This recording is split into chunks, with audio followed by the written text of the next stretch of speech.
오늘 사순절 묵상 10번째 날입니다. 우리가 함께 나눌 말씀은 마태복음 17장 1절부터 9절까지의 말씀입니다. 말씀 읽도록 하겠습니다. 엿새 후에 예수께서 베드로와 야고보와 그 형제 요한을 데리시고 따로 높은 산에 올라가셨더니 그들 앞에서 변형되사 그 얼굴이 해같이 빛나며 옷이 빛과 같이 희어졌더라. 그때에 모세와 엘리야가 예수와 더불어 말하는 것이 그들에게 보이거늘 베드로가 예수께 여쭈어 이르되 주여 우리가 여기 있는 것이 좋사오니 만일 주께서 원하시면 내가 여기서 초막 셋을 짓되 하나는 주님을 위하여 하나는 모세를 위하여 하나는 엘리야를 위하여 하리이다. 말할 때에 호련히 빛난 구름이 그들을 덮으며 구름 속에서 소리가 나서 이르시되 이는 내 사랑하는 아들이요 내 기뻐하는 자니 너희는 그의 말을 들으라 하시는지라. 제자들이 듣고 엎드려 심히 두려워하니 예수께서 나와 그들에게 손을 대시며 이르시되 일어나라 두려워하지 말라 하시니 제자들이 눈을 들고 보매 오직 예수 외에는 아무도 보이지 아니하더라. 그들이 산에서 내려올 때에 예수께서 명하여 이르시되 인자가 죽은 자 가운데서 살아나기 전에는 본 것을 아무에게도 이르지 말라 하시니. 아멘. 오늘 본문 말씀에는 굉장히 영광스러운 광채에 휩싸여 있으신 예수님, 그리고 예수님과 같이 대화를 나누고 있는 모세와 엘리야가 나옵니다. 본문을 보며 이 장면을 상상해 보면 굉장히 영광스러운 장면이면 틀림이 없습니다. 굉장히 황홀한 상황인 것이죠. 모세는 이스라엘 민족이 몇천 년 동안 지켜오고 있는 율법을 하나님으로부터 받아서 유대인들에게 전해준 위대한 율법 수여자입니다. 엘리야는 하나님을 믿고 따르는 백성들이 극히 적었던 시절에 끝까지 하나님을 믿고 따르고 율법을 수호했던 하나님의 위대한 예언자입니다. 그곳에 메시아이신 예수 그리스도까지 한 곳에 모여 있는 것이죠. 이미 예수 그리스도를 메시아로 믿고 있었던 제자들 앞에 유대인들이 가장 존경하는 인물인 모세와 엘리야가 함께 서 있습니다.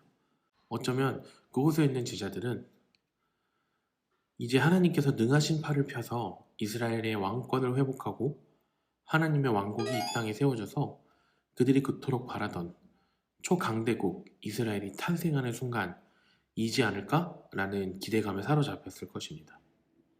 그래서 베드로는 그 영광스러운 순간에 그 장소와 그 시간 그리고 그 상황을 기억하기로 그리고 기념하기로 결정합니다. 그들이 그토록 학수고대하던 일이 드디어 일어난 것 같았기 때문입니다. 하늘이 이 땅에 임하여 결합한 것 같았고 유대인들이 그토록 고대하던 이스라엘 왕국의 회복이 드디어 일어나기 시작하는 것 같았고 이제 이 땅은 왕이신 예수 그리스도, 왕이신 메시아가 이 땅을 정복하고 다스려서 우리 유대인은 하나님의 보호와 하나님의 통치 아래 초강대국이 되어서 로마를 물리치고 이 세상에 있는 모든 이방 민족을 물리치고 가장 강력한 나라가 될 것이다. 이런 마음에서 이곳으로부터 이 땅의 가장 강력한 나라인 이스라엘이 다시 시작됨을 기념하기를 베드로는 원했습니다. 예수님을 그토록 오랫동안 따라다녔지만 여전히 제자들은 예수 그리스도께서 이 땅에 죽으러 오기 위한 그리고 온전한 통치권의 회복이 이 땅의 주권만을 의미하는 것이 아니라 보이지 않는 권세들에게 빼앗긴 주권을 되찾아오기 위한 예수 그리스도의 위대한 사역을 참되게 이해하지 못하고 있었던 것입니다. 그런 제자들을 향해 빛 가운데서 하나님께서 직접 말씀하십니다. 이는 내 사랑하는 아들이요 내가 그를 기뻐한다. 그의 말에 귀를 기울이도록 해라. 이 음성이 들린 후 제자들은 두려움에 땅에 엎드려졌습니다. 그런 제자들을 예수님께서 다시 일으켜 주십니다.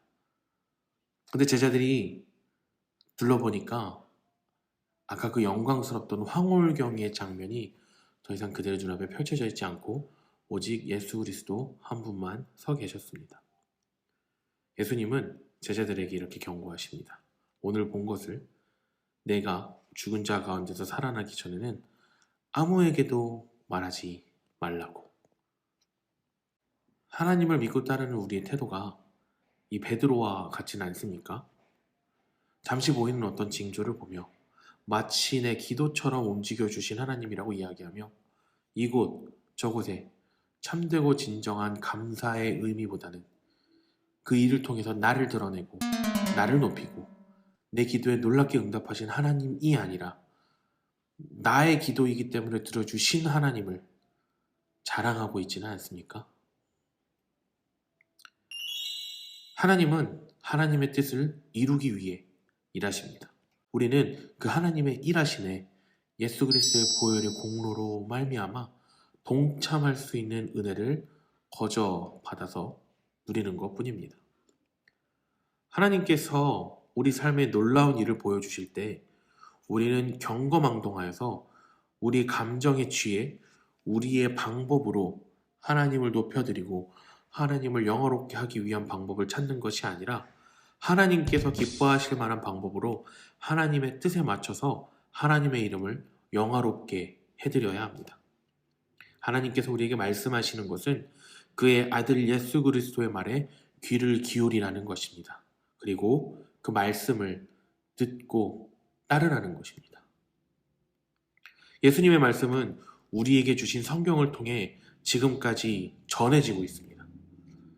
우리가 이 귀한 하나님의 말씀을 들으며 또 읽으며 깨달아서 하나님의 사랑하는 아들이며 하나님의 기뻐하시는 이인 예수 그리스도의 명령을 바로 알고 그 예수 그리스도의 뜻을 우리의 삶 가운데 그리고 이 땅 가운데 이루기 위해 살아낼 수 있기를 바랍니다.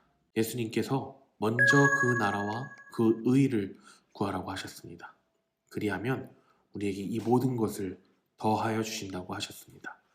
우리에게 부족함 없이 베풀어 주실 하나님의 놀라운 은혜와 인도함에 우리의 삶을 기꺼이 던질 수 있는 우리 모두가 되었으면 좋겠습니다.